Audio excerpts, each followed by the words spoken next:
Camille Moreau avait 32 ans, mais certaines journées lui donnaient l'impression d'en avoir vécu 100.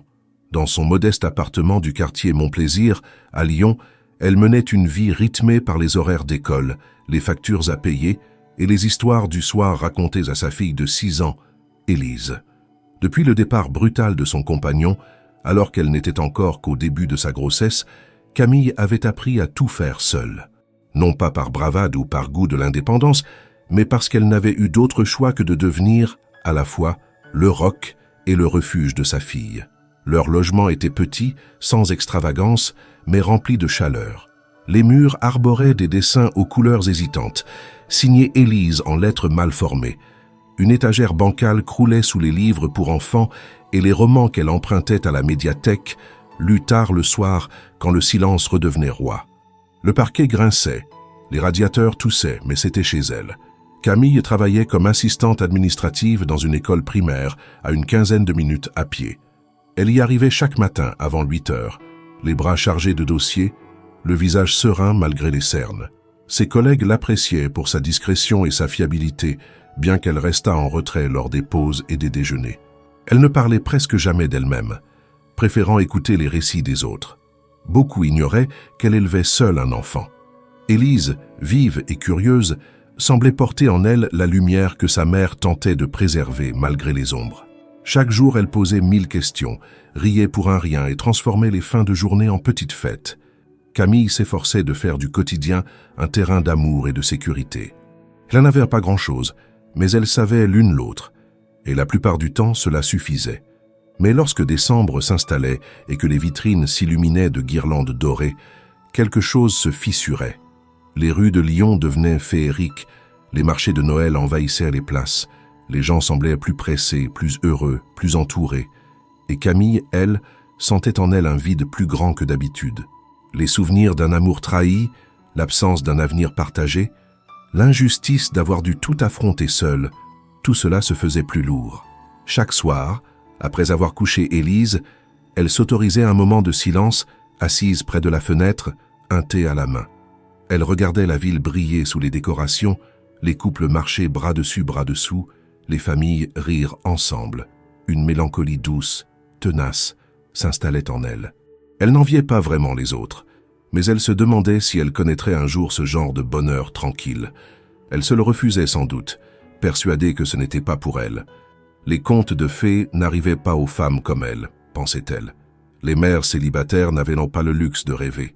Pour Élise, elle souriait toujours. Mais au fond, Camille sentait que quelque chose manquait. Pas seulement un compagnon, non. Il lui manquait un espace pour elle-même, un moment de légèreté, un souffle de surprise dans sa vie ordonnée. Pourtant, elle n'aurait jamais imaginé que ce souffle viendrait à elle sous la forme d'un rendez-vous arrangé, et encore moins à Noël. Le lundi suivant, dans la salle des professeurs de l'école primaire Jean Massé, un parfum de café chaud et de fatigue planait dans l'air. Camille s'était installée à une petite table près de la fenêtre, un dossier de bulletins dans les mains, son esprit flottant ailleurs. Dehors, le ciel de décembre s'assombrissait déjà, et les premières lumières de Noël commençaient à s'allumer dans les rues de Lyon. À l'autre bout de la pièce, Victoire, enseignante dynamique à la voix claire et au rire communicatif, la fixait avec un air que Camille connaissait bien.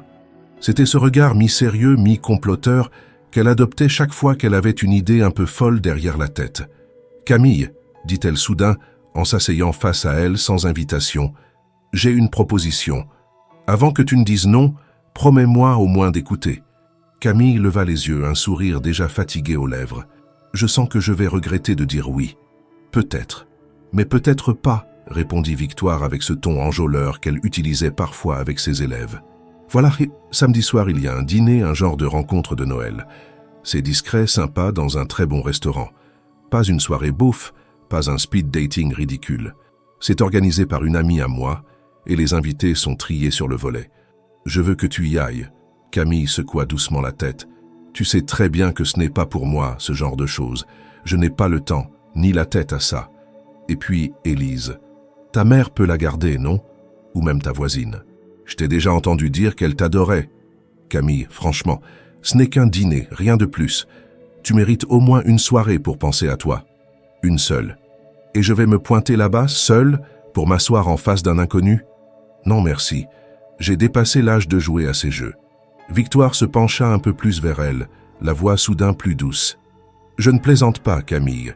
Tu es brillante, douce, drôle. Tu as le droit d'être autre chose qu'une maman parfaite. Tu peux encore être une femme. Et qui sait, ce ne sera peut-être pas l'amour de ta vie, mais ça pourrait être un moment agréable. Tu en as besoin. Camille poussa un soupir, tira machinalement sur la manche de son pull. Une partie d'elle voulait céder, mais l'autre, plus forte, lui criait de ne pas se faire d'illusions. Elle n'était pas prête pour les faux semblants, les sourires forcés, les conversations creuses. Elle avait construit autour d'elle un mur de calme et de contrôle. L'idée de s'en éloigner, même pour une soirée, la troublait. Je ne veux pas de complications, Victoire. J'ai une vie simple et j'ai mis du temps à la rendre stable. Je ne veux pas que quelqu'un vienne tout chambouler. Et si personne ne chamboulait rien? Et si c'était simplement un bon repas dans un joli cadre avec quelqu'un de respectueux? Je te le promets, Camille, c'est un environnement sûr. Pas de pièges, pas de plans bizarres. C'est Noël. Tu mérites une soirée à table, sans petite cuillère à laver après. Camille haussa un sourcil amusé malgré elle. Tu as préparé ce discours? Depuis septembre, admit Victoire en riant. Tu n'as pas idée du nombre de fois où j'ai failli te le sortir. Mais je sentais que ce n'était pas encore le moment. Et maintenant si. Un long silence s'installa. Camille regarda par la fenêtre, observant les flocons qui commençaient à tomber avec lenteur. La ville se préparait à la fête. Les vitrines se garnissaient de rubans et de fausses neiges.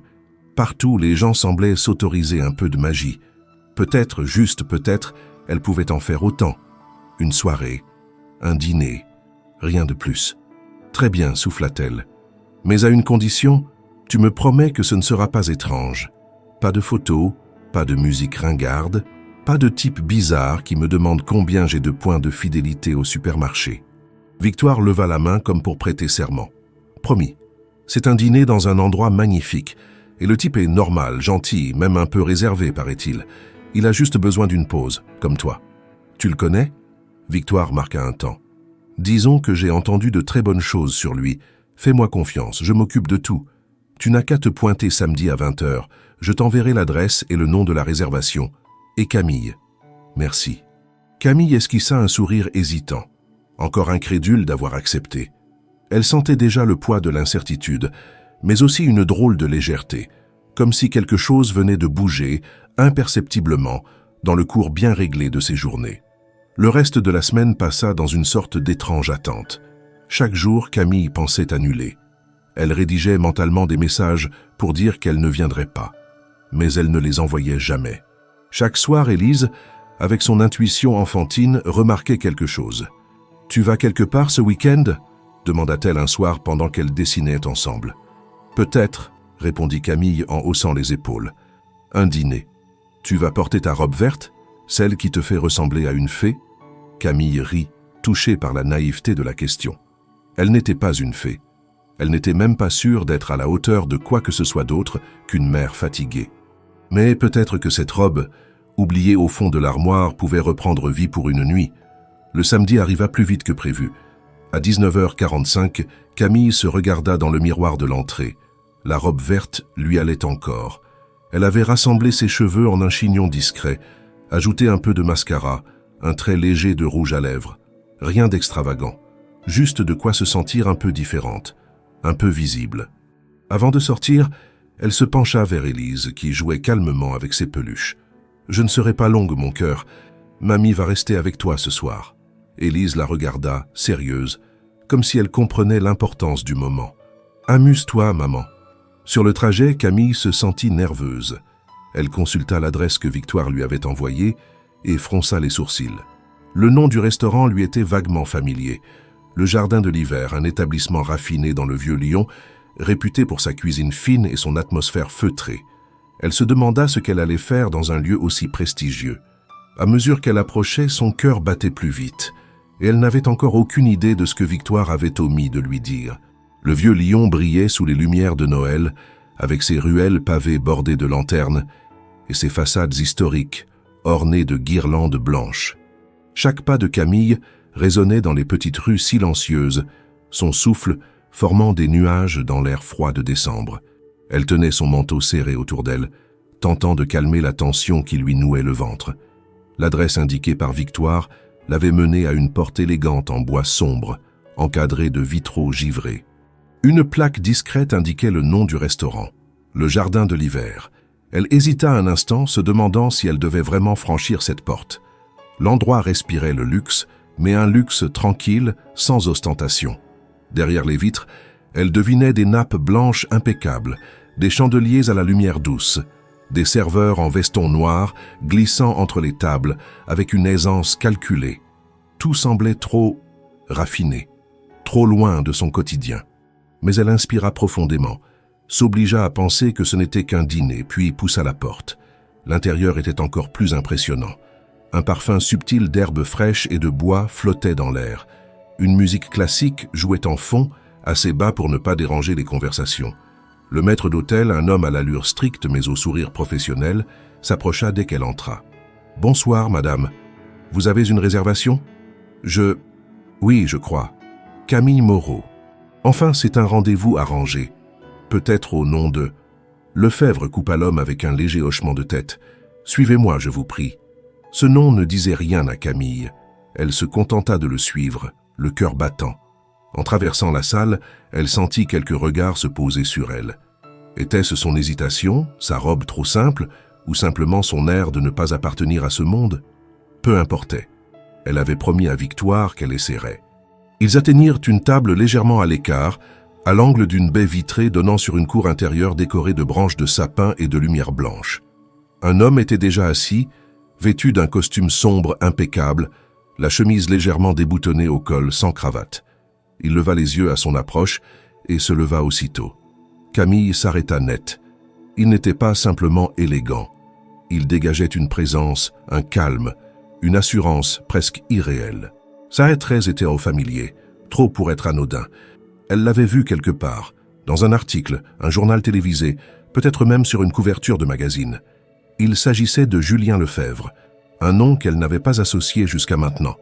Mais oui, c'était lui, le fondateur de Lefebvre Technologies, une des figures les plus en vue du secteur numérique en France.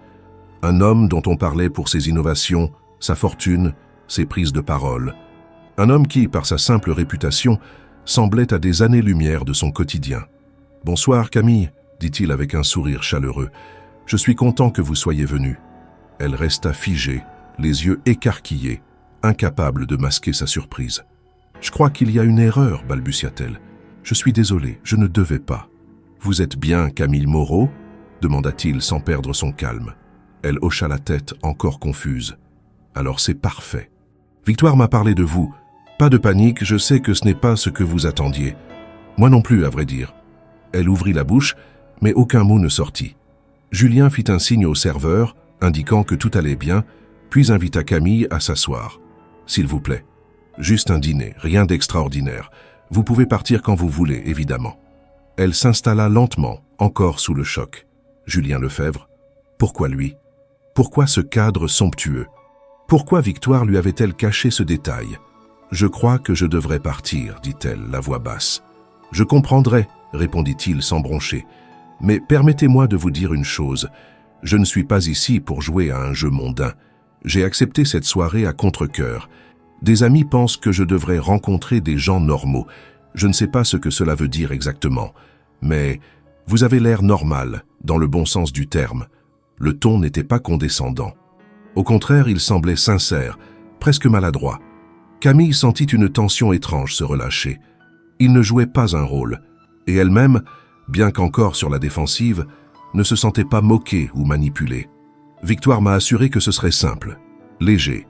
Pas ça, fit-elle en désignant l'endroit du regard. J'ai réservé ici pour une raison très bête, dit-il en souriant. J'aime la cuisine, et c'est le seul lieu où je peux dîner tranquillement, sans qu'on me prenne en photo ou qu'on vienne me parler de contrat.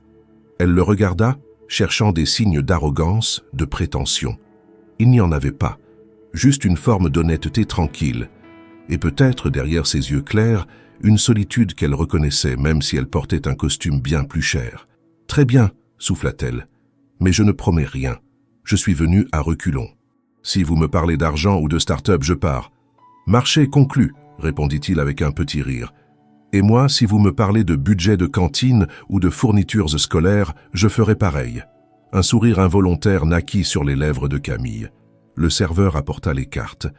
La conversation, d'abord hésitante, trouva un rythme inattendu. Julien posait des questions, écoutait avec une attention réelle. Il s'intéressait à Élise, à sa passion pour les animaux, à la manière dont Camille jonglait entre le travail et la maternité. Il ne donnait aucun conseil, ne tentait pas de l'impressionner, ne parlait presque jamais de lui. Et pourtant, plus elle l'écoutait, plus elle sentait qu'il portait lui aussi un fardeau invisible. Quelque chose dans sa manière d'éluder les questions personnelles, de détourner habilement certaines remarques, laissait deviner un passé complexe. Mais ce soir-là, Camille décida de ne pas trop creuser. Pas encore. Le mystère de Julien Lefebvre n'était pas le sujet. Pas ce soir. Ce soir, c'était juste un dîner, une parenthèse.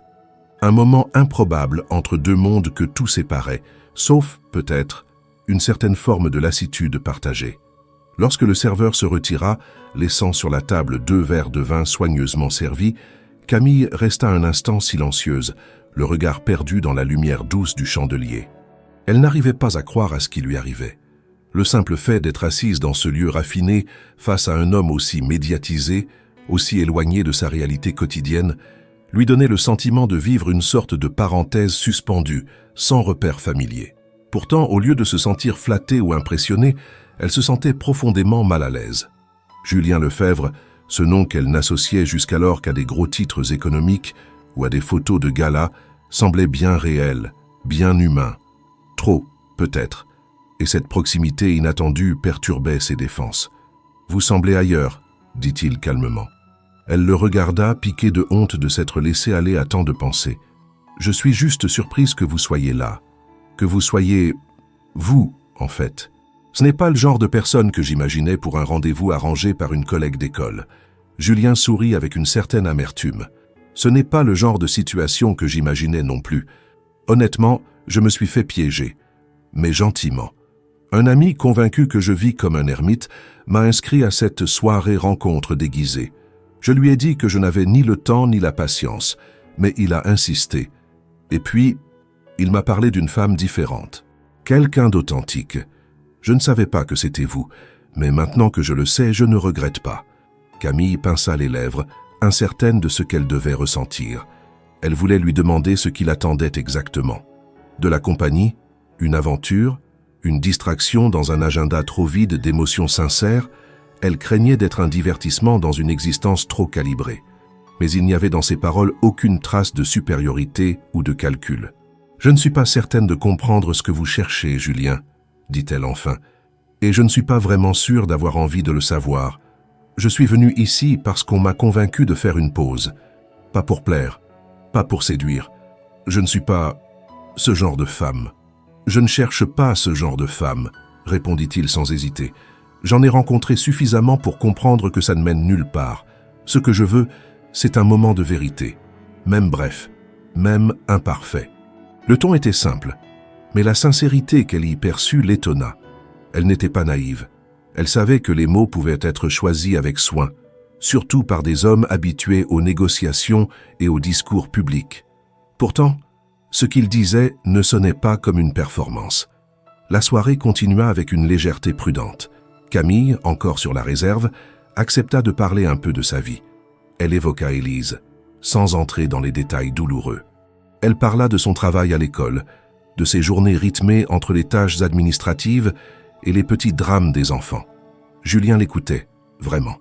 Il ne la coupait pas, ne cherchait pas à tirer la conversation vers lui. Il hochait la tête, parfois posait une question discrète, toujours avec cette douceur qui, progressivement, faisait tomber les barrières. Mais Camille n'était pas dupe. Cette aisance, cette attention maîtrisée, cette manière de ne jamais se laisser aller à une parole de trop, tout cela témoignait d'un contrôle permanent. Julien Lefebvre était un homme habitué à tout surveiller, son image, ses réactions, peut-être même ses émotions. Lorsqu'elle tenta avec délicatesse de lui demander s'il avait de la famille à Lyon ou s'il passait Noël seul, il détourna habilement la conversation. « Et Élise, elle croit encore au Père Noël ?» demanda-t-il, un éclat complice dans les yeux. Camille sentit qu'il venait d'éviter une question importante. Elle nota le changement, mais décida de ne pas insister. Pas ce soir. Elle ne voulait pas gâcher le fragile équilibre qui s'était installé. Pourtant, une part d'elle était troublée. Pourquoi refuser de parler de choses simples? Noël, la famille, l'enfance. Ce n'étaient pas des sujets à risque, à moins qu'ils ne le soient pour lui.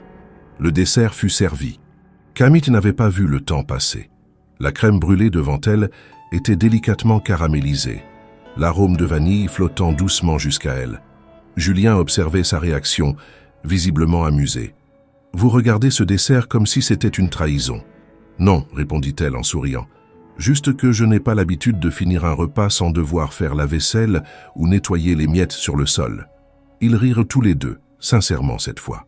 Un rire bref mais vrai, qui rompit un peu plus la distance entre eux. Il y avait quelque chose d'apaisant dans ce moment. Camille se surprit à se détendre, à accepter que peut-être cette soirée ne se terminerait pas dans la gêne ou l'ennui. Mais l'ombre du doute persistait.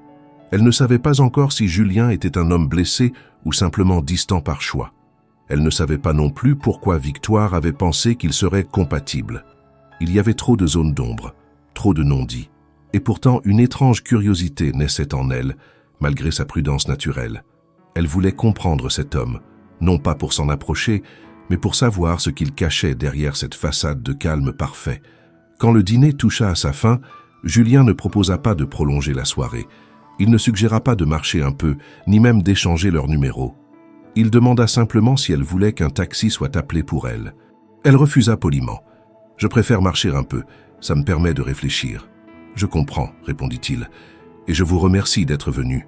Vraiment. » Ils se levèrent. Julien tendit la main.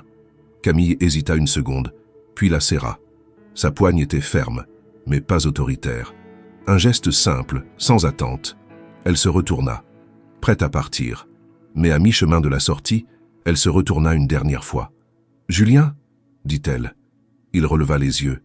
C'était moins étrange que prévu. « Je prendrai ça comme un compliment, » répondit-il, un sourire discret au coin des lèvres. Dehors, l'air était encore plus froid que lorsqu'elle était arrivée. Camille marcha lentement dans les rues illuminées, les mains dans les poches, la tête pleine d'interrogations. Elle ne savait pas ce que cette soirée représentait, ni si elle allait revoir Julien. Mais pour la première fois depuis longtemps, elle avait vécu quelque chose qui ne tournait pas autour de sa fille, de son travail ou de ses responsabilités. Et même si elle refusait de l'admettre, cela lui avait fait du bien.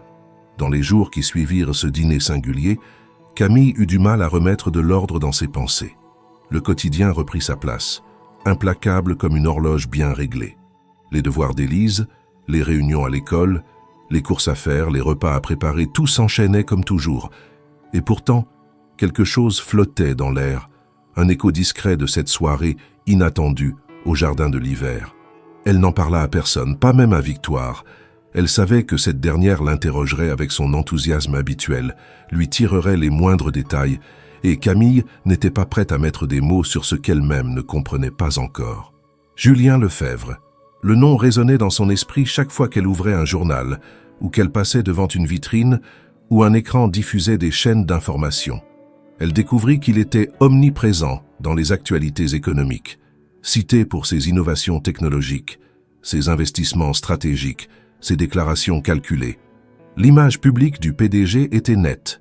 Un homme brillant, réservé, redouté dans les conseils d'administration et adulé par les jeunes entrepreneurs. Mais le Julien qu'elle avait rencontré au restaurant ne correspondait pas tout à fait à cette version-là.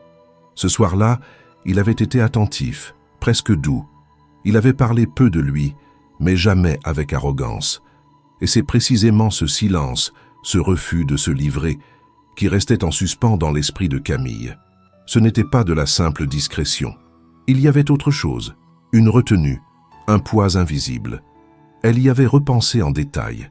Chaque fois qu'elle avait abordé un sujet personnel, Julien avait détourné la conversation avec une facilité déconcertante, sans jamais paraître impoli ni distant. Il savait esquiver, mais sans fuir. Cela exigeait une certaine habitude, un savoir-faire que l'on acquiert quand on porte un masque depuis longtemps. Un après-midi, alors qu'elle attendait Élise à la sortie de l'école, Camille consulta son téléphone et tomba sur un article récent à propos de la Fondation Lefebvre. Il était question d'un nouveau programme de mécénat visant à soutenir des associations locales œuvrant pour les familles monoparentales. Une initiative pilote devait être lancée à Lyon, en partenariat avec plusieurs établissements scolaires. Camille fronça les sourcils. Ce genre de projet était rare venant d'une fondation connue surtout pour son financement de projets technologiques et de bourses universitaires. Le ton de l'article était élogieux, saluant l'implication personnelle et sincère du président de la fondation. Mais pour Camille, cela sonnait comme une coïncidence troublante. Le lendemain, son intuition se confirma. En arrivant à l'école, elle sentit une agitation inhabituelle dans les couloirs. Des affiches avaient été accrochées dans le hall, annonçant une réunion exceptionnelle avec des représentants d'une fondation privée pour discuter d'un partenariat éducatif. À la salle des professeurs, tout le monde en parlait. « Tu as vu ça ?» lança Victoire en entrant. « La fondation Lefebvre, ici. Apparemment, ils veulent créer un programme de soutien pour les mères seules. Ce serait énorme pour nos élèves. » Camille ne répondit pas tout de suite. Elle observait l'affiche, le logo élégant de la fondation, les mots choisis avec soin. Elle avait un pressentiment. Et il se confirma dans l'heure qui suivit. En sortant de la salle, elle croisa Julien dans le hall d'entrée de l'école. Il était là, en chair et en os, vêtu d'un manteau gris sobre, discutant avec la directrice et quelques enseignants.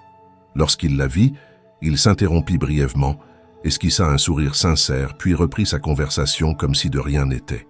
Camille, figée, sentit le regard de plusieurs collègues se tourner vers elle. « C'est lui ?» murmura quelqu'un derrière elle. « Il est... pas mal, non ?» Camille s'éloigna sans répondre, le cœur battant. Elle ne savait pas ce qu'elle devait ressentir. Surprise peut-être. Méfiance certainement. Il n'avait pas dit qu'il reviendrait.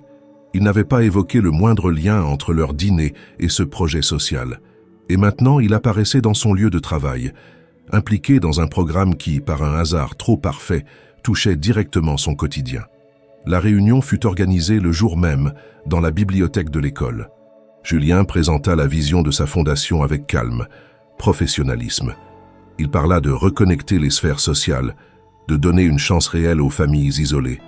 Il ne regarda Camille qu'une seule fois, brièvement, mais elle sentit dans ce regard une tension difficile à interpréter. Tout le monde fut impressionné. La directrice conquise déclara que c'était une chance inespérée pour l'établissement. Certains enseignants exprimèrent quelques réserves sur les modalités, mais dans l'ensemble, l'accueil fut enthousiaste.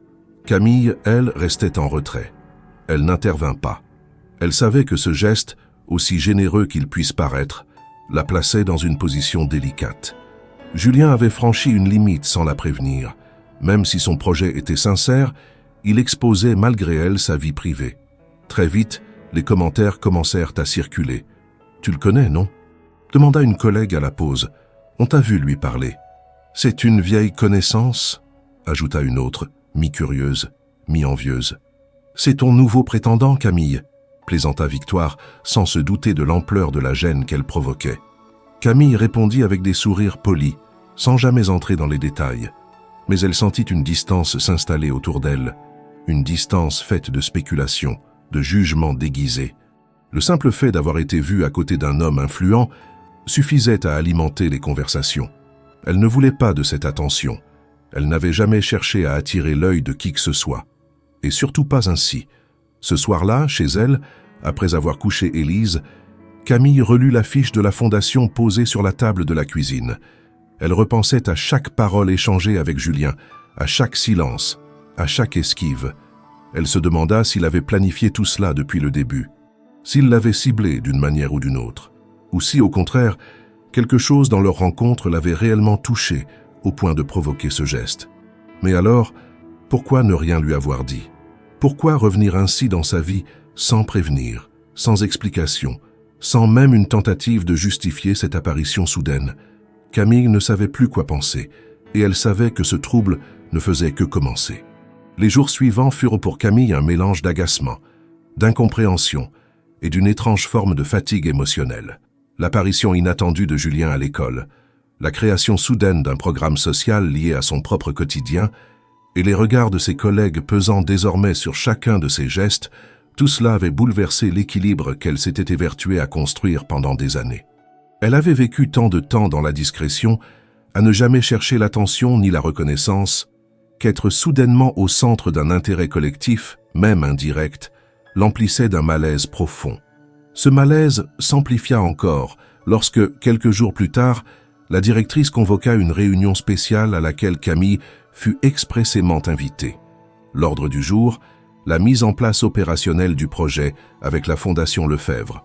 L'invitation avait été rédigée de manière standard, sans mention particulière, mais le fait qu'elle ait été glissée en main propre et non simplement déposée dans son casier comme pour les autres, ne fit qu'accroître son trouble. Lorsqu'elle entra dans la salle de réunion, plusieurs regards se tournèrent vers elle, certains bienveillants, d'autres empreints de cette curiosité déguisée qui, selon elle, valait bien pire que la malveillance ouverte.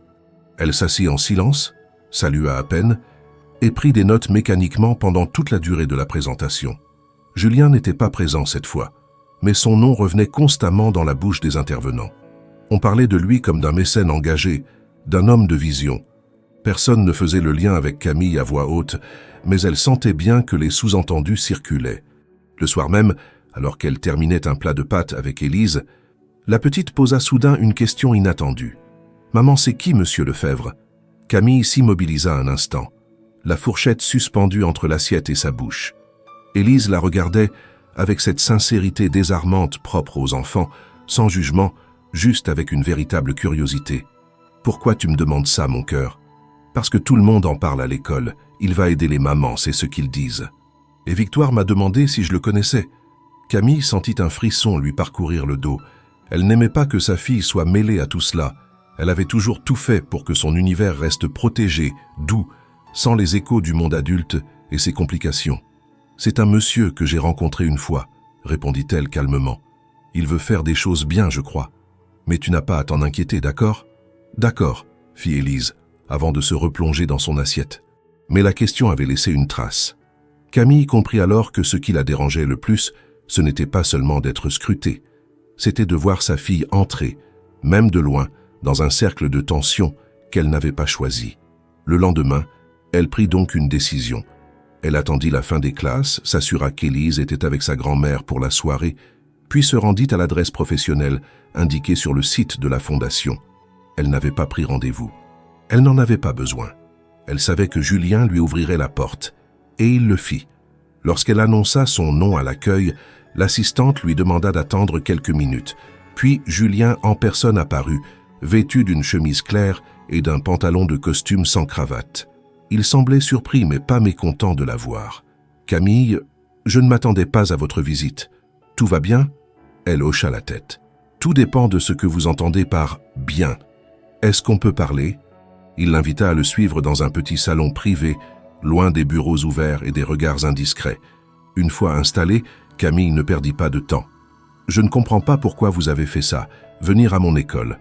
Lancer un programme qui me concerne directement, sans m'en parler. Vous avez conscience de ce que cela provoque ?» Julien resta silencieux quelques secondes, les doigts joints devant lui, le regard plongé dans le sien. « Ce n'était pas contre vous, ni pour vous mettre mal à l'aise. C'était un projet que j'avais en tête depuis longtemps. Notre dîner m'a simplement rappelé à quel point il était nécessaire et que je n'avais pas à attendre de conditions parfaites pour l'appliquer. C'est tout. »« C'est tout ?» répéta-t-elle, incrédule. « Vous arrivez dans mon école, vous devenez le sujet de toutes les conversations et vous croyez que je peux simplement faire comme si de rien n'était. Je ne voulais pas vous exposer. Je vous le jure. Je pensais que ça vous plairait. » « Me plaire ? Vous ne me connaissez pas, Julien. Vous n'avez aucune idée de ce que c'est, de devoir tout gérer seul, sans jamais vouloir attirer l'attention. Vous arrivez avec vos bonnes intentions, et moi je me retrouve à devoir justifier des choses que je n'ai même pas choisies. » Julien se redressa légèrement, mais son ton resta calme. « Je suis désolé, vraiment. Je pensais faire quelque chose de bien. Peut-être que j'ai été maladroit. Mais ce n'était pas une manœuvre, ni une stratégie, et je ne vous ai jamais utilisé. » Camille le scruta un moment, cherchant un signe, un doute, une faille. Mais elle ne trouva qu'un homme sincère, peut-être un peu perdu, certainement trop habitué à décider seul. Cette fois, elle décida de ne pas partir en claquant la porte. « Très bien, dit-elle. Alors soyez clair, vous comptez rester impliqué dans cette histoire. Vous allez continuer à venir à l'école, à parler aux enseignants, à croiser ma fille dans les couloirs. Si cela vous dérange, je peux m'effacer. Le projet est entre les mains de l'équipe locale maintenant. Je n'ai pas besoin d'être visible. Ce n'est pas une question de visibilité, c'est une question de respect. Si vous voulez faire partie de ma vie, même en marge, alors il faudra le faire avec mon accord. Pas comme un spectateur qui décide du scénario sans consulter les acteurs. Julien acquiesça lentement, presque soulagé qu'elle pose des limites. Ce fut la fin de leur échange ce jour-là. Il la raccompagna sans chercher à prolonger la discussion. Sur le trottoir, en retrouvant l'air froid de la rue, Camille sentit pour la première fois qu'elle avait repris le contrôle de la situation. Elle ne savait pas ce que Julien représentait réellement pour elle, mais elle savait désormais ce qu'elle voulait, garder le pouvoir sur sa propre histoire. Et à partir de ce jour, toute personne qui voudrait y entrer devrait le faire à ses conditions. La tension entre Camille et Julien ne s'était pas dissipée aussi rapidement que les phrases de leur dernière conversation pouvaient le laisser penser. Pendant plusieurs jours, elle l'évita délibérément, choisissant ses horaires avec soin pour ne pas croiser la moindre trace de son implication dans l'école. Les discussions autour du programme social de la Fondation Lefebvre continuaient à alimenter les couloirs, et même si personne ne l'impliquait directement, Camille savait que tous faisaient le lien. Victoire avait bien tenté quelques commentaires légers, mais face au silence ferme de son amie, elle comprit qu'il valait mieux ne pas insister. Pourtant, Camille n'arrivait pas à ignorer totalement l'existence de Julien. Au-delà de sa gêne et de ses doutes, quelque chose en elle refusait de reléguer ce qu'ils avaient partagé à un simple malentendu. Ce n'était pas de l'espoir, ni une attente précise. C'était un besoin de comprendre davantage, de saisir les nuances derrière l'homme, au-delà de l'image publique ou du geste maladroit. Mais cela ne signifiait pas qu'elle souhaitait relancer quoi que ce soit. C'est dans ce climat ambivalent qu'elle reçut une enveloppe beige glissée dans son casier de l'école. Aucune inscription manuscrite, seulement son prénom inscrit en lettres dactylographiées. Elle l'ouvrit méfiante. À l'intérieur, une carte sobrement imprimée l'invitait à un événement de gala organisé à Paris par la Fondation Lefebvre, en faveur de projets sociaux. Il s'agissait d'un dîner caritatif, rassemblant donateurs, partenaires et représentants d'associations. En bas de l'invitation, un petit mot était écrit à la main. « J'aimerais que vous soyez là. Pas pour les projecteurs, pour les idées. Julien. » Camille relut la phrase plusieurs fois comme si elle pouvait y découvrir un double sens. Elle hésita à froisser la carte, à l'ignorer comme elle avait ignoré d'autres tentatives de contact. Mais le mot « idée » l'avait accrochée. Car malgré tout, elle en avait des idées. Elle avait toujours rêvé de voir l'école faire mieux pour les enfants en difficulté, pour les familles isolées, pour toutes ces mères qui, comme elle, luttaient en silence. Et pour la première fois, quelqu'un comme Julien semblait vouloir écouter, pas par politesse, mais avec l'intention réelle de concrétiser quelque chose. Elle mit plusieurs jours à répondre. Elle ne le fit ni par téléphone, ni par mail. Elle attendit une réunion d'équipe où Julien devait brièvement intervenir par visioconférence. Après son allocution, pendant laquelle il resta très professionnel, Camille se permit une question.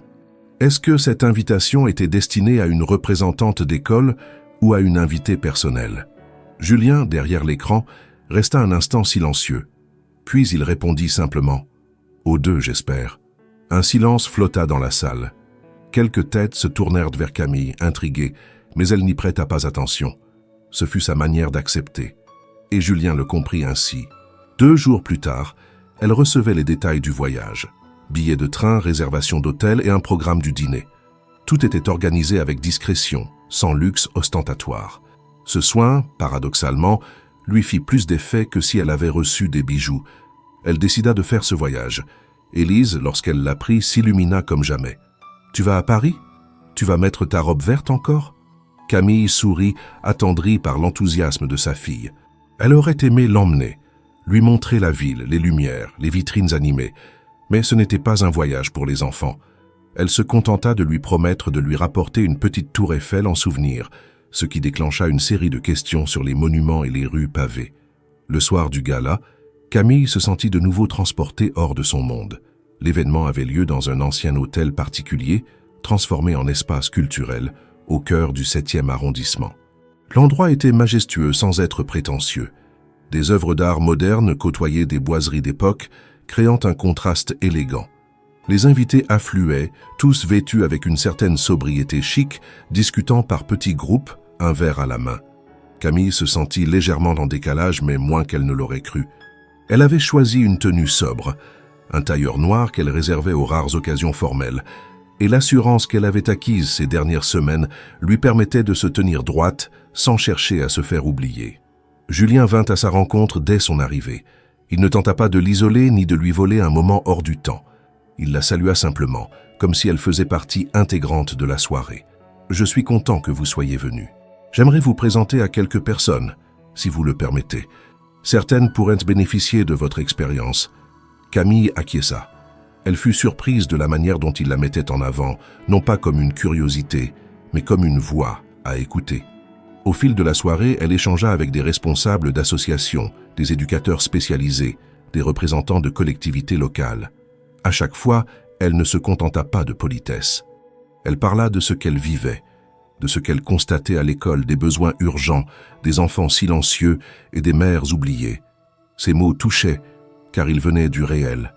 Julien l'observait parfois, à distance, sans jamais intervenir. Il ne cherchait pas à la guider ni à l'interrompre. Il la laissait exister. Et c'était peut-être le plus grand cadeau qu'il lui faisait. À la fin du dîner, alors que les invités commençaient à se disperser, il vint la retrouver près d'une grande fenêtre donnant sur la cour illuminée. « Vous avez été brillante, » dit-il simplement. « J'ai été honnête, » répondit-elle. « C'est tout ce que je peux être. » Ils restèrent à quelques minutes en silence. Camille observait les lumières de Paris, pensant à Élise, à la routine qui l'attendait au retour, mais aussi à cette brèche qui s'était ouverte. Elle ne savait pas ce que Julien attendait vraiment d'elle, mais au moins, ce soir-là, il n'avait rien exigé. Il lui avait offert un espace. « Je ne vous demande rien, » dit-il soudain, « ni promesse, ni avenir. Juste que vous sachiez que si vous avez envie de parler et de travailler sur ces idées, je suis là. » Camille ne répondit pas tout de suite. Puis elle tourna la tête vers lui. « Et si je n'ai envie de rien, vous serez là aussi ?» Il sourit, sans arrogance. « Oui, même dans le silence. » Ce fut la première fois qu'elle crut entièrement à ses mots, parce qu'il ne promettait rien d'autre que ce qu'il disait. Pas d'illusion, pas de rêve, juste une présence. Et parfois, cela suffit à déplacer l'ordre des choses. Camille ne savait pas vraiment pourquoi elle avait accepté de prolonger son séjour à Paris d'une nuit supplémentaire après l'événement. Peut-être une envie de ralentir, de ne pas retourner trop vite dans la routine, ou simplement un besoin de comprendre ce qu'elle avait ressenti au cours de la soirée. Elle n'avait pas prévu que Julien lui proposerait de l'accompagner à un autre rendez-vous le lendemain. Une visite privée d'un centre éducatif soutenu par sa fondation, suivie d'un déjeuner léger avec l'équipe de direction. Elle hésita, mais finit par accepter. Il ne s'agissait pas d'un tête-à-tête, et tout semblait encore placé sous le signe du projet. Cela la rassura, ou du moins, elle voulut le croire. Le centre, situé dans le 14e arrondissement, était un ancien bâtiment administratif transformé en espace d'accueil pour adolescents déscolarisés. L'initiative était ambitieuse, bien pensée, et portée par une équipe jeune et motivée. Camille, attentive, prit des notes, posa des questions, s'efforçant de ne pas laisser son jugement être influencé par la présence de Julien à ses côtés. Lui, fidèle à ce qu'il avait montré jusque-là, resta discret, la laissant libre de s'exprimer. Il n'était pas là pour briller, mais pour faire avancer les choses, et malgré les tensions passées, elle appréciait cette posture. C'est seulement plus tard, au cours du déjeuner, qu'un événement vint fissurer ce calme fragile. Alors qu'elle s'était absentée quelques instants pour répondre à un appel de Victoire, qui s'inquiétait de son absence prolongée, Camille, en revenant vers la table, surprit une conversation entre deux hommes en costume, visiblement des partenaires ou associés de Julien. Ils parlaient à voix basse, mais pas assez pour qu'elle ne puisse saisir quelques phrases. « Encore cette histoire d'il y a 3 ans avec la journaliste. Tu te souviens ? Le procès étouffé. » Oui, bien sûr. Il avait tout verrouillé juridiquement. Elle voulait l'accuser de manipulation affective. C'était flou mais assez sérieux pour entacher son image. Heureusement qu'il avait les bons avocats. Et surtout les bons contacts dans la presse. Les deux hommes éclatèrent d'un petit rire sec. Camille s'arrêta net à quelques mètres, glacée. Il ne l'avait pas vue. Elle recula d'un pas, fit mine d'ajuster son manteau, puis revint vers la table comme si de rien n'était. Julien la salua d'un regard, mais elle évita le sien. Son appétit avait disparu, et avec lui, la confiance qu'elle avait commencé à lui accorder. Le reste du repas se déroula sans incident, mais Camille restait silencieuse, tendue. Julien remarqua son changement d'attitude. Sur le chemin du retour vers l'hôtel, il lui demanda d'un ton prudent « Quelque chose ne va pas ?»« Non », répondit-elle brièvement. Mais en elle, tout criait le contraire. Une fois à l'hôtel, elle monta dans sa chambre sans accepter l'invitation de Julien à prendre un café dans le salon. Elle avait besoin de réfléchir, seule. Elle revit la scène en boucle, repensa aux mots qu'elle avait entendus. Une journaliste, un procès, une accusation de manipulation émotionnelle. Ce n'était pas rien, même si cela datait de plusieurs années. Et surtout, Julien n'en avait jamais parlé. Elle avait accepté de le revoir, de le suivre à Paris, parce qu'elle croyait à son honnêteté, à sa transformation peut-être tardive mais réelle. Mais si ce passé qu'il avait soigneusement gardé dans l'ombre n'était qu'un exemple parmi d'autres, alors tout ce qu'il lui avait montré jusqu'ici perdait sa valeur. Elle ne supportait pas l'idée d'avoir été trompée, même par omission. Le soir venu, elle décida de le confronter. Elle frappa à la porte de sa chambre, qui s'ouvrit presque aussitôt. Il semblait surpris mais pas inquiet. « Camille, je pensais que... »« On doit parler, » coupa-t-elle. Il s'écarta pour la laisser entrer. Elle resta debout, droite, les bras croisés. « Aujourd'hui, j'ai entendu 2 de vos associés parler d'un scandale. Une journaliste, un procès, des accusations graves. Et vous, Julien, vous n'avez jamais rien dit. Pas une allusion. » Julien pâlit légèrement. Il ne chercha pas à nier. « Ce n'est pas une histoire dont je suis fier. Ce n'est pas une histoire dont vous avez parlé, surtout. Vous passez votre temps à écouter, à esquiver les sujets sensibles, à choisir vos mots. Mais quand il s'agit de votre passé, vous vous taisez. Et moi, je me retrouve dans une situation où je dois deviner si ce que vous me montrez est vrai, ou si c'est une façade. »« Ce n'est pas une façade, » répondit-il posément. « Mais c'est vrai que j'ai des choses que je n'ai pas dites, parce que je ne voulais pas que cela vous touche, parce que je voulais que vous me voyiez autrement. C'est justement ça le problème. Vous avez décidé seul de ce que je devais savoir, comme si j'étais incapable de juger par moi-même. » Il s'assit sur le bord du lit, visiblement accablé. Pour la première fois, il semblait réellement vulnérable, désarmé. Cette histoire avec la journaliste, c'était une relation compliquée. J'ai été distant, oui. Trop froid, peut-être. Elle s'est sentie utilisée, et elle m'a attaqué publiquement. Il n'y a jamais eu de violence, ni de harcèlement, mais j'ai compris trop tard que mon silence, mon détachement, pouvait blesser plus profondément que des mots. Et j'ai laissé les avocats gérer au lieu de parler. Je me suis protégé, parce que j'étais lâche, et que j'avais peur de voir en face ce que j'étais devenu. Camille l'écoutait, immobile. Il ne jouait pas la carte de l'émotion. Il racontait les faits, sans chercher à s'absoudre. Mais la blessure était là, profonde. Elle le voyait.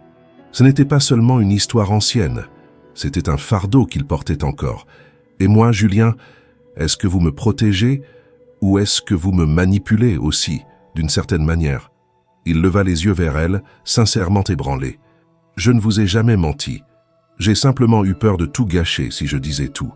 Mais je comprends que mon silence soit une forme de trahison. Et si vous décidez de partir maintenant, je n'aurai rien à vous reprocher. Camille le fixa un moment encore. Puis elle tourna les talons, ouvrit la porte. « Je retourne à Lyon demain matin, et je vous demande de ne plus me contacter. » Il ne répondit rien. Elle sortit, le cœur serré, mais certaine d'une chose.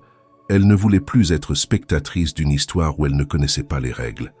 À peine arrivée dans sa chambre, elle réserva un billet pour le premier train du matin. Les lumières de Paris, vues de sa fenêtre, lui semblèrent soudain bien froides. De retour à Lyon, Camille retrouva sa routine avec une efficacité froide.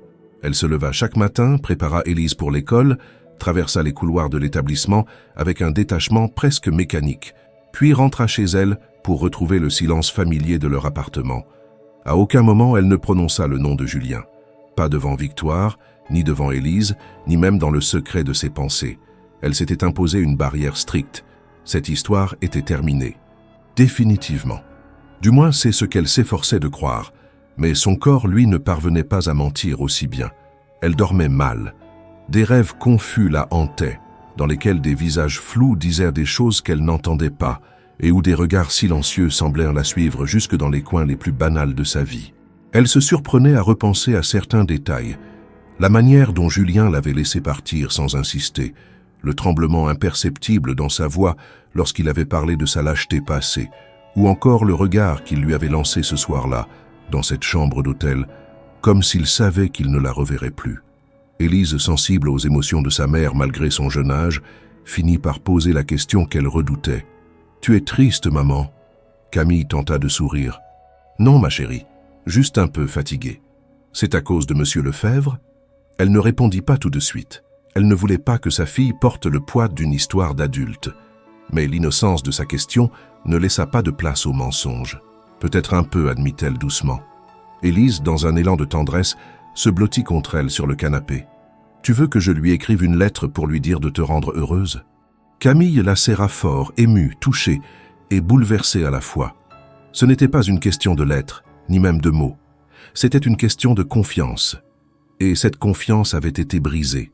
Pourtant, quelque chose en elle refusait de classer toute cette histoire comme une simple erreur. Elle ne comprenait pas pourquoi. Quelques jours plus tard, Victoire frappa à sa porte un dimanche matin, un sac de croissants à la main et cet air têtu qui annonçait qu'elle n'était pas venue simplement pour bavarder. Camille la fit entrer, résignée. Elles s'assirent à la cuisine pendant qu'Élise jouait dans sa chambre. « Je sais que tu ne veux pas parler de Julien, » dit Victoire en brisant un morceau de brioche. « Mais je vais en parler quand même. » Camille leva les yeux au ciel, mais ne répondit pas. « J'ai fait des recherches. Pas parce que tu m'as demandé, évidemment, mais parce que j'en avais marre de t'entendre soupirer dans les couloirs. »« Je ne soupire pas, » protesta Camille, piquée. « Si, tout le temps. Bref, tu te souviens de cette histoire dont tu m'as parlé, cette journaliste qui l'aurait accusée, ce procès étouffé ?» Camille hocha la tête, méfiante. « Eh bien, j'ai creusé un peu, et j'ai trouvé des articles. Beaucoup ont été retirés ou modifiés, mais certains forums en parlent encore. Des discussions entre anciens collègues, des commentaires de journalistes. L'histoire est beaucoup plus floue qu'elle n'en avait l'air. Floue comment? La femme en question a disparu des médias après l'affaire. Elle a été accusée, plus tard, d'avoir tenté de faire chanter un autre dirigeant d'entreprise. Une procédure judiciaire a été ouverte contre elle pour escroquerie, puis classée faute de preuves. Mais ce qui est sûr, c'est que plusieurs personnes ont affirmé qu'elle inventait ou exagérait des faits, pour obtenir de l'argent ou de l'attention médiatique. Camille écoutait, troublée. Elle ne voulait pas que cela change quoi que ce soit. Elle ne voulait pas se laisser attendrir par une nouvelle version des faits. Elle voulait tenir bon, rester fidèle à sa décision. Mais une faille venait de s'ouvrir. « Tu penses qu'il disait la vérité alors ?» murmura-t-elle. « Je pense qu'il ne t'a pas tout dit parce qu'il avait honte, et que parfois la honte pousse les gens à se taire, pas à mentir. Ce n'est pas la même chose. » Camille sentit sa gorge se nouer. Le souvenir de Julien, assis sur le lit, incapable de trouver les bons mots, lui revint en mémoire. Elle ne voulait pas l'excuser, mais peut-être qu'elle avait été trop rapide dans son jugement, ou trop exigeante. Elle, qui savait ce que c'était que d'être mal comprise, aurait-elle fermé la porte à quelqu'un pour une erreur qu'il n'avait peut-être pas commise? Elle n'en était pas certaine, mais l'idée s'était frayé un chemin. Le lendemain, en rentrant de l'école avec Élise, elle trouva un paquet sur le paillasson. Aucun nom d'expéditeur. Une boîte simple, élégante, avec une étiquette portant seulement ces mots « Pour Élise ». Elle hésita à l'ouvrir, mais Élise, curieuse, s'en chargea avec l'enthousiasme d'un enfant déballant un trésor. À l'intérieur, un livre, un album illustré, intitulé « Le petit phare et la vague ». Camille le reconnut immédiatement. Il s'agissait d'un ouvrage rare qu'elle avait évoqué lors du dîner avec Julien, racontant l'histoire d'un phare oublié sur une île qui retrouve sa lumière grâce à l'amitié d'une vague persévérante. Elle se souvenait avoir dit que c'était le seul livre qui calmait Élise lorsqu'elle était bébé, mais qu'elle avait dû le revendre pendant une période difficile. Le voir là, entre les mains de sa fille, fut comme un coup dans l'estomac. « Tu crois que c'est lui ?» demanda Élise en caressant la couverture. Camille hocha la tête, émue. « Je pense que oui. Alors il est gentil, quand même. Peut-être, » souffla-t-elle, en sentant ses certitudes se fissurer. Elle resta longtemps ce soir-là, assise sur le canapé, le livre posé sur ses genoux. Elle ne savait pas encore ce qu'elle allait faire, mais elle comprenait désormais que tirer un trait définitif n'était pas aussi simple, parce que certaines personnes laissaient des marques qui ne s'effaçaient pas avec le temps, ni même avec la colère, parce qu'il y avait des gestes qui disaient ce que les mots n'avaient pas su dire. Parce que parfois, un simple livre envoyé sans mots pouvait valoir plus qu'un discours.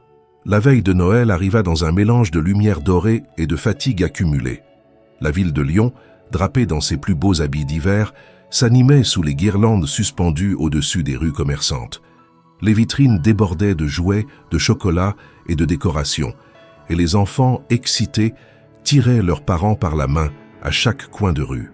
Camille, quant à elle, n'avait rien d'une promeneuse festive.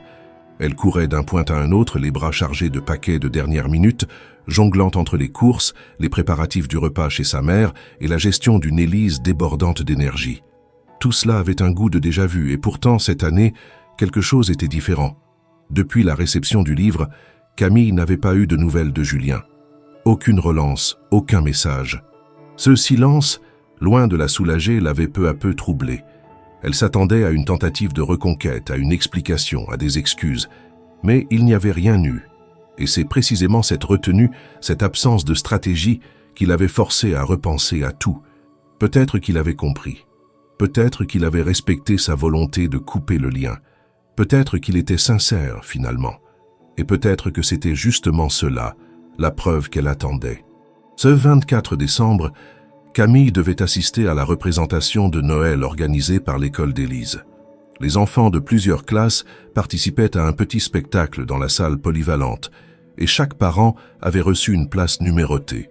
Camille arriva avec quelques minutes d'avance, s'installa discrètement au fond de la salle, parmi d'autres mères et pères, habillés à la hâte, l'air pressé mais attendri. La pièce était simple. Des chants, quelques scénettes, beaucoup de rires d'enfants et de maladresses adorables. Lorsque le rideau de fortune s'ouvrit et que les enfants prirent place sur scène, Camille repéra immédiatement Élise. Elle portait une robe blanche ornée d'étoiles argentées et tenait dans ses mains une lanterne en papier. Son visage rayonnait. Camille sentit son cœur se gonfler de fierté. Elle ne pensait à rien d'autre à cet instant. Mais alors qu'elle observait la scène, ses yeux se posèrent instinctivement sur les rangées devant elle et se figèrent. Julien était là, assis à 2 sièges de l'allée centrale, vêtu simplement, les yeux fixés sur la scène. Il ne l'avait pas vu. Il n'avait pas cherché à se faire remarquer. Il était juste, présent, discret, attentif, sans aucune attente visible. Camille sentit un mélange de stupeur, de trouble et d'émotion la submerger. Elle resta un moment immobile, partagée entre l'envie de se lever et celle de rester invisible. Lorsque la représentation prit fin, les applaudissements éclatèrent dans la salle. Les enfants coururent vers leurs parents et Élise se précipita dans les bras de sa mère, excitée comme jamais. « Tu m'as vu, maman ? Je t'ai vu, mon ange. Tu étais magnifique. » C'est alors qu'Élise, comme si cela allait de soi, lança joyeusement. « Et Julien, tu l'as vu aussi ? Il m'a fait coucou quand je suis montée sur scène. » Camille la regarda abasourdie. « Il t'a fait coucou ? Tu savais qu'il allait venir ? Il m'a demandé si je jouais dans le spectacle. Je lui ai dit oui. Alors il m'a dit qu'il viendrait s'il avait le droit. Tu n'es pas fâchée ? » Camille comprit que leur fille, dans sa logique enfantine, n'avait vu là qu'une promesse simple tenue par quelqu'un qu'elle aimait. Et elle, que voyait-elle ? Un homme qui, malgré tout ce qui les séparait, avait trouvé un moyen d'être là, sans déranger.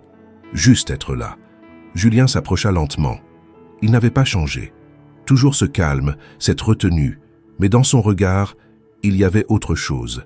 De la sincérité nue, une forme de vulnérabilité qu'elle n'avait jamais perçue aussi clairement. « Bonsoir Camille », dit-il en s'arrêtant à 1 mètre d'elle. « Tu as vraiment demandé à Élise si elle jouait aujourd'hui ?»« Oui.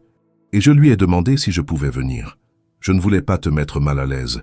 J'ai pris un siège loin, je n'ai parlé à personne. Je voulais juste la voir et te voir, une dernière fois si c'était nécessaire. Pourquoi maintenant ? Parce que c'est Noël, et parce qu'il n'y a pas de bon moment pour dire les choses importantes. J'ai fait des erreurs. J'en fais encore.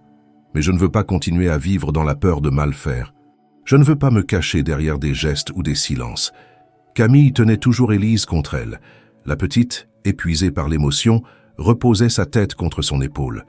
Elle se sentait soudain étrangement calme, comme si cette scène n'était pas un bouleversement, mais une évidence qu'elle avait trop longtemps refusé de regarder. « J'ai compris que je t'avais jugé trop vite, » murmura-t-elle, « mais aussi que tu ne m'avais pas laissé le choix.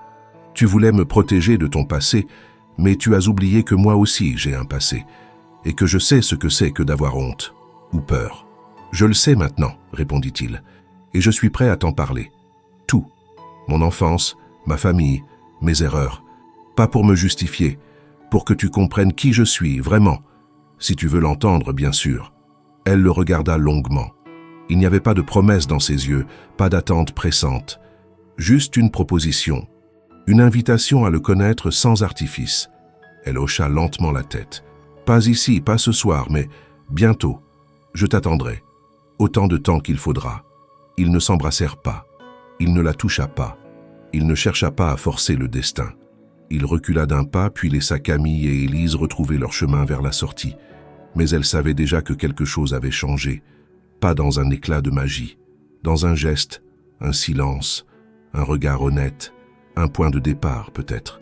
Rien de plus, rien de moins. Les jours qui suivirent la représentation furent traversés d'un calme étrange. Camille, encore portée par le souvenir de cette soirée inattendue, restait silencieuse, presque contemplative. Elle ne parlait pas beaucoup, mais son esprit, lui, ne cessait de tourner. Les mots de Julien, sa retenue, sa façon d'être présent sans imposer, l'avaient déstabilisé plus que tout ce qu'il aurait pu dire ou faire de grandiloquent. Et Élise, de son côté, semblait avoir naturellement intégré cette présence, comme si Julien avait toujours été là, quelque part, dans l'arrière-plan de leur vie. Elle n'en parlait pas tous les jours, mais lorsqu'elle le faisait, c'était avec une spontanéité désarmante. Ce naturel chez sa fille perturbait Camille davantage qu'elle ne voulait l'admettre. Le 27 décembre, alors que la ville se vidait peu à peu de ses décorations et que les rues retrouvaient leur rythme ordinaire, Camille reçut un message court de Julien. « J'aimerais te parler. Quand tu voudras. » Elle resta un long moment à regarder l'écran sans répondre. Elle aurait pu ignorer ce message, comme elle avait ignoré d'autres contacts dans le passé. Mais cette fois, elle sentit qu'elle ne pouvait pas reculer. Il ne s'agissait plus d'un dîner élégant ou d'un projet de fondation. Il s'agissait d'une parole qu'il voulait enfin lui donner. Elle proposa de se retrouver dans un café discret, en dehors du centre-ville. Un endroit simple, loin des regards et du bruit. Julien accepta aussitôt. Ils se retrouvèrent 2 jours plus tard. Camille arriva en avance, s'installa près de la fenêtre et commanda un café noir. Elle fixait les passants sans vraiment les voir, le cœur battant plus vite qu'elle ne l'aurait voulu. Lorsqu'il entra, elle se redressa légèrement, sans toutefois changer d'expression.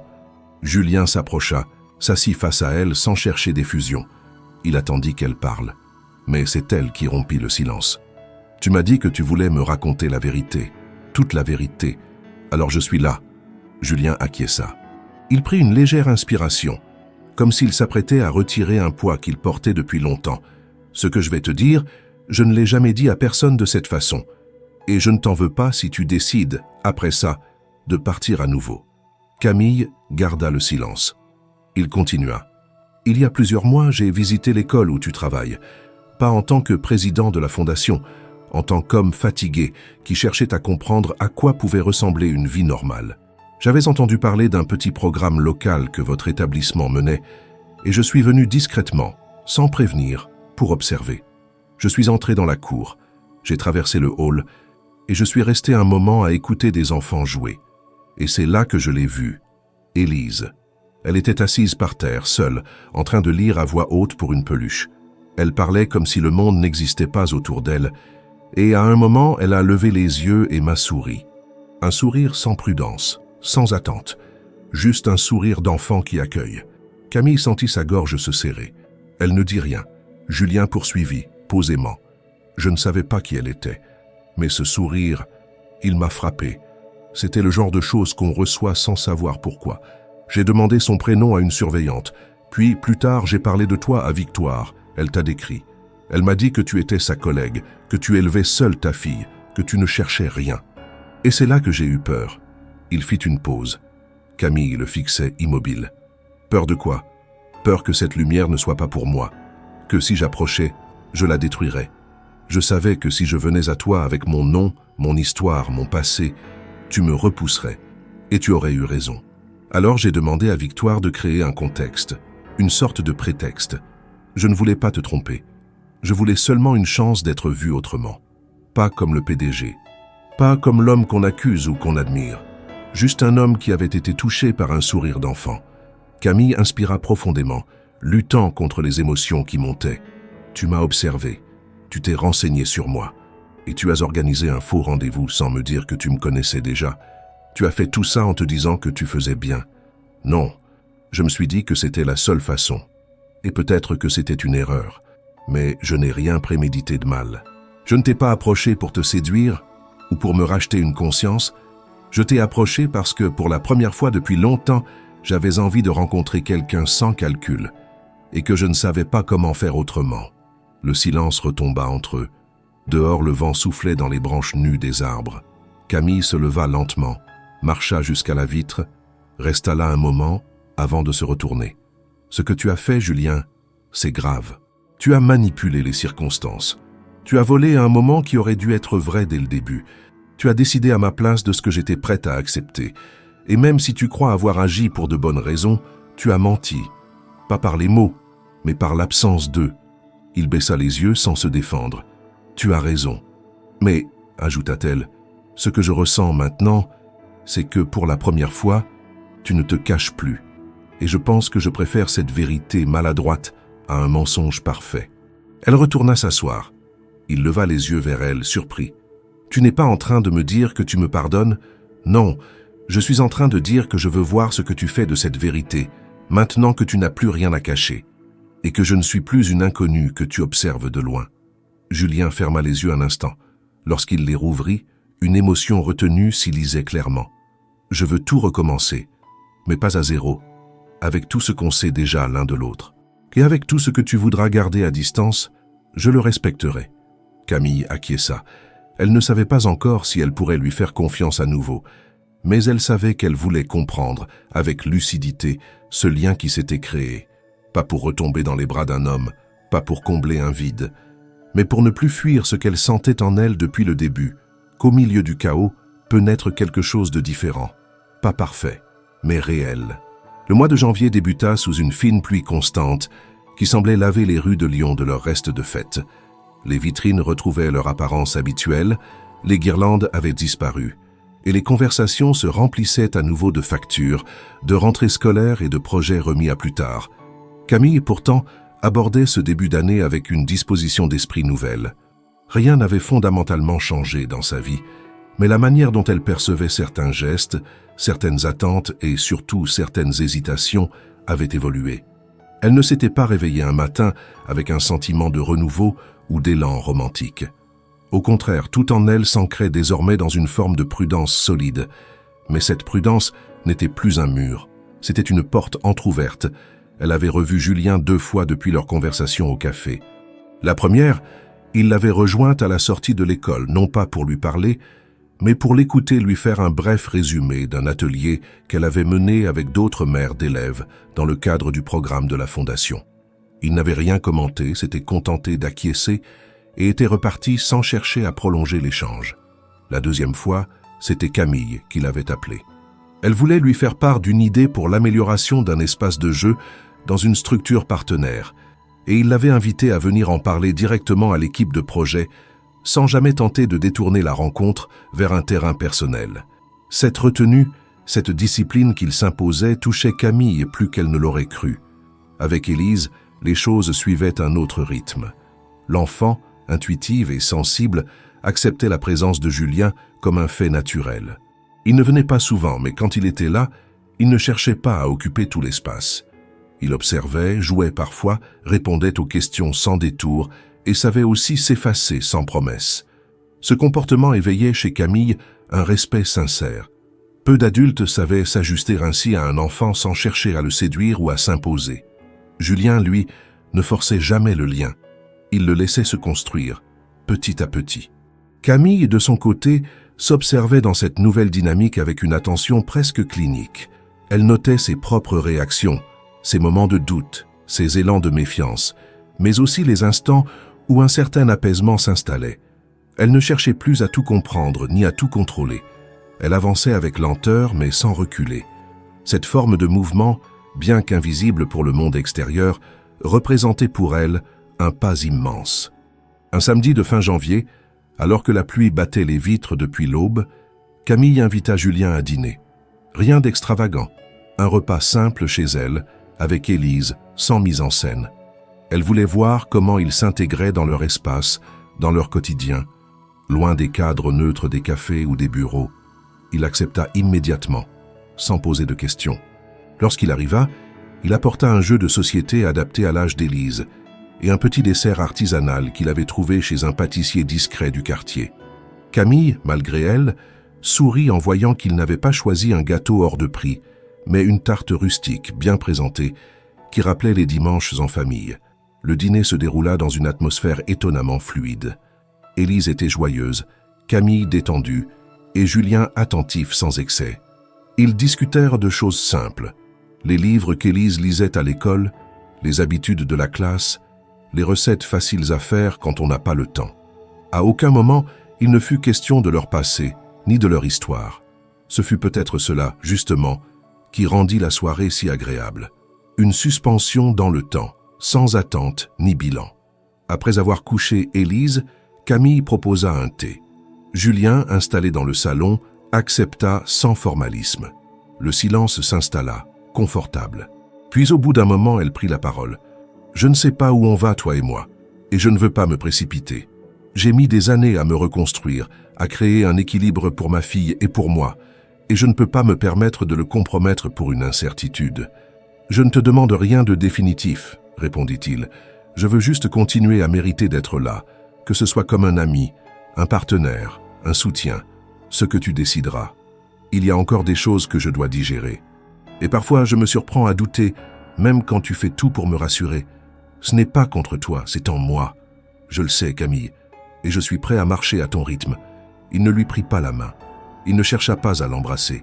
Il resta là, simplement, avec cette posture droite et calme, les mains posées sur ses genoux, les yeux plongés dans les siens, sans défi, sans peur.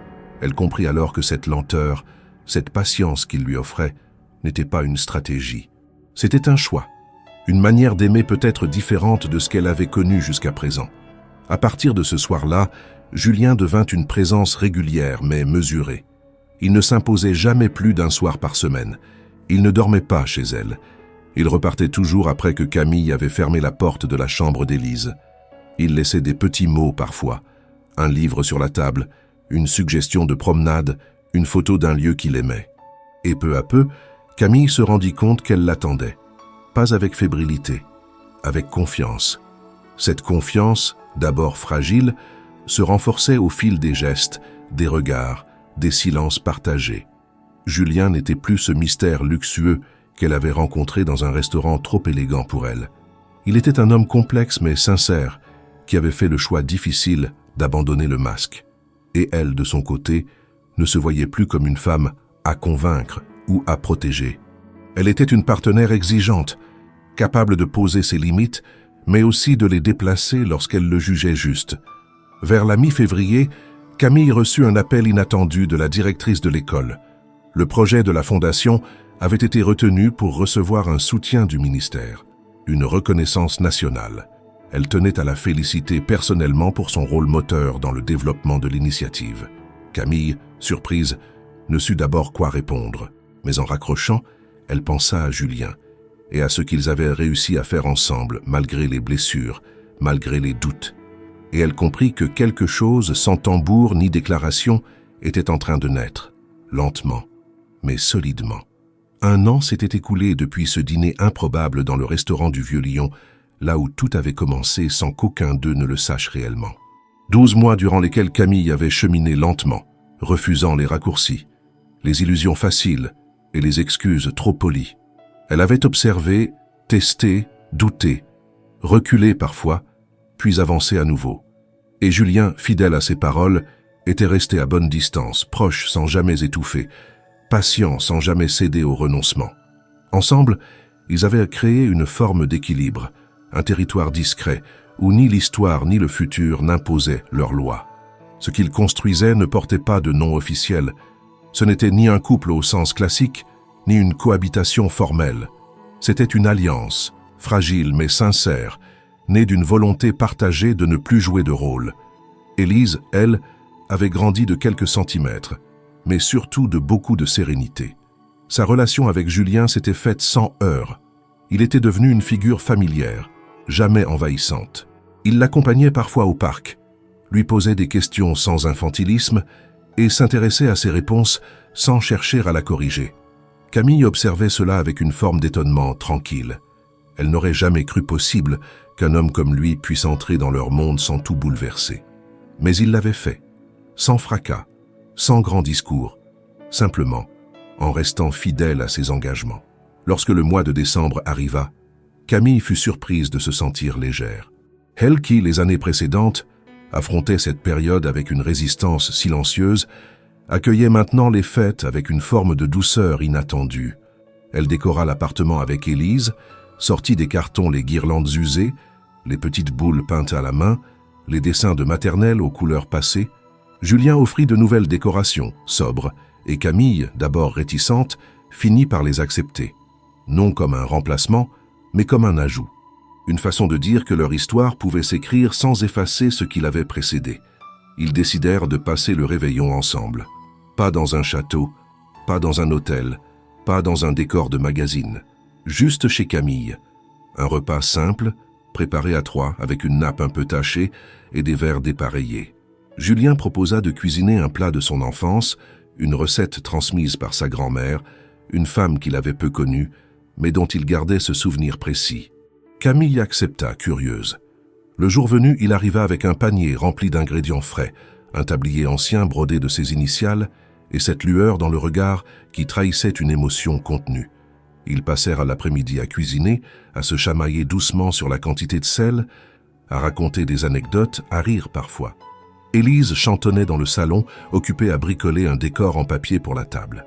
Lorsqu'ils s'assirent enfin pour dîner, les bougies allumées, les assiettes pleines, Camille regarda autour d'elle et sentit une chaleur monter. Rien dans cette scène ne criait la perfection, mais tout en elle respirait la justesse.